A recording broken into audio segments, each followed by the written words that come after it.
এরপর আমাকে যেটা করতে হবে সেটা হচ্ছে, আমি যেহেতু চকলেট কেক বানাচ্ছি তাই আমাকে চকলেট তো ইউজ করতেই হবে। যেহেতু কোকো পাউডার এখন পাওয়া যাচ্ছে না বাজারে, তার জন্যই আমি এই ডেয়ারি মিল্ক চকলেটগুলো কিনেছিলাম এবং আমি এটা দুধের সাথে গরম করে নেব।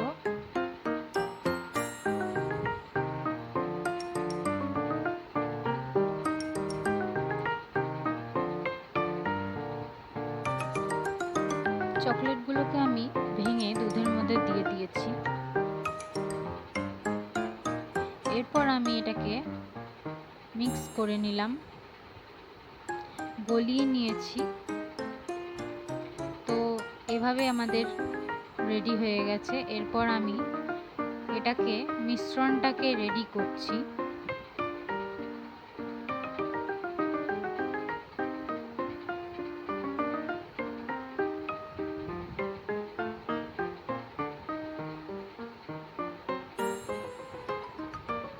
এরপর সব কিছুকে এভাবে অ্যাড করতে থাকতে হবে অ্যান্ড দেন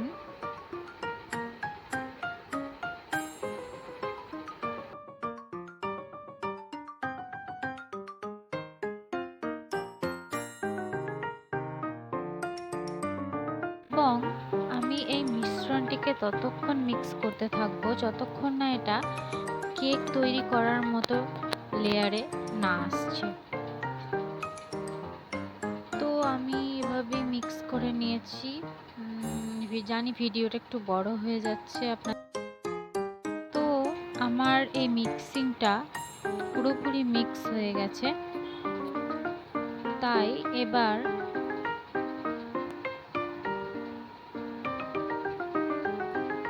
আমি এই চকলেটের মিশ্রণটা অ্যাড করে নেব এবং সেটাকে মিক্স করব। তো আমি চকলেটের মিশ্রণটা এবার ঢেলে দিলাম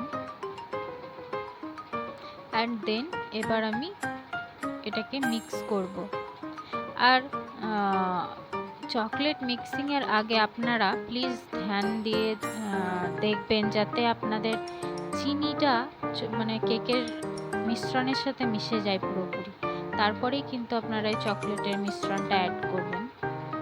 আপনারা কোকো পাউডার ইউজ করে থাকলে কোনো প্রবলেম নেই, আগেই দিয়ে দিতে হয়।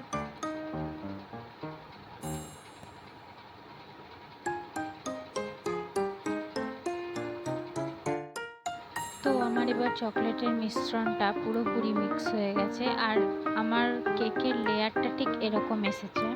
আপনারা ভালো করে দেখুন, ঠিক এরকম হয়ে গেলেই জানতে হবে যে কেক বানানোর জন্য এটা রেডি হয়ে গেছে।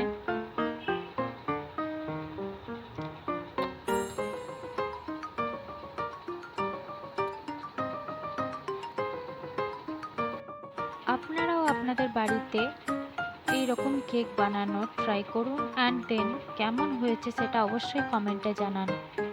আপনাদের কমেন্ট দেখে আমি উৎসাহিত হব নেক্সট অনেক ভিডিও নিয়ে আসার জন্য। তো আমি এখন যেটা দেখাচ্ছি, অ্যান্ড এখন আমি ইউজ করছি পাম তেল। তেল ছাড়া তো আর কেক সম্ভব নয়, পোড়া লেগে যাবে। যার জন্য আমি এবার বাটিটাকেও, যে বাটিতে কেক বসাবো সেই বাটিটাকে তেল ব্রাশ করে নিয়েছি এবং কাগজও দিয়ে দিয়েছি এবং কাগজের ওপরে অনেকটা পরিমাণে তেল দিয়ে দিয়েছি যাতে কেকটা পোড়া না লাগে।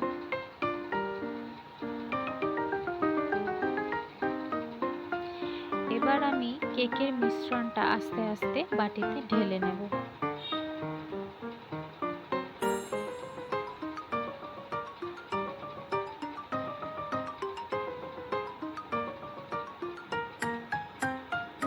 দেখুন কতটা সুন্দরভাবে লেয়ার হয়ে হয়ে পড়ছে।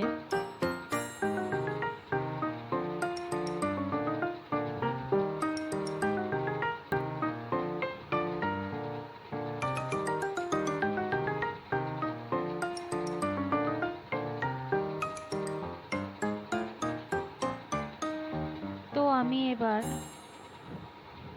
এইভাবে ডেকোরেশন করেছি। দেন আমি এবার কেকটাকে বসানোর জন্য নিয়ে যাব। আপনারা কেক বসানোর আগে বাটিটাকে একটু ঝাঁকিয়ে নেবেন যাতে কেকটা ভালোভাবে তৈরি হয়। তো আমি এবার কড়াতে বসিয়ে দিয়েছি। প্রথমে একটা টিফিন কোটোর ঢাকনা কড়াইয়ে দিয়ে 10 সেকেন্ড মতো গরম করে নিয়েছি অ্যান্ড তারপরে বাটিটাকে আমি বসিয়ে দিয়েছি। তো আমার কেকটা রেডি হতে 40 থেকে 45 মিনিট লেগেছে। তো আমি ঢাকা দিয়ে দিয়েছি, কেকটা রেডি হবে এবার। তো আমার কেকটা এবার দেখুন আপনারা, সেরকমভাবে কিন্তু কিছুই লাগেনি। তো আমার কেকটা দেখতে ঠিক এরকম হয়েছিল। আমি বার্থডে স্পেশালে কেকটা বানিয়েছিলাম অ্যান্ড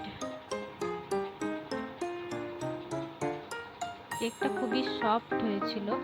আপনাদেরকে প্রথমেই দেখালাম অ্যান্ড এখন আরেকবার দেখিয়ে দিচ্ছি।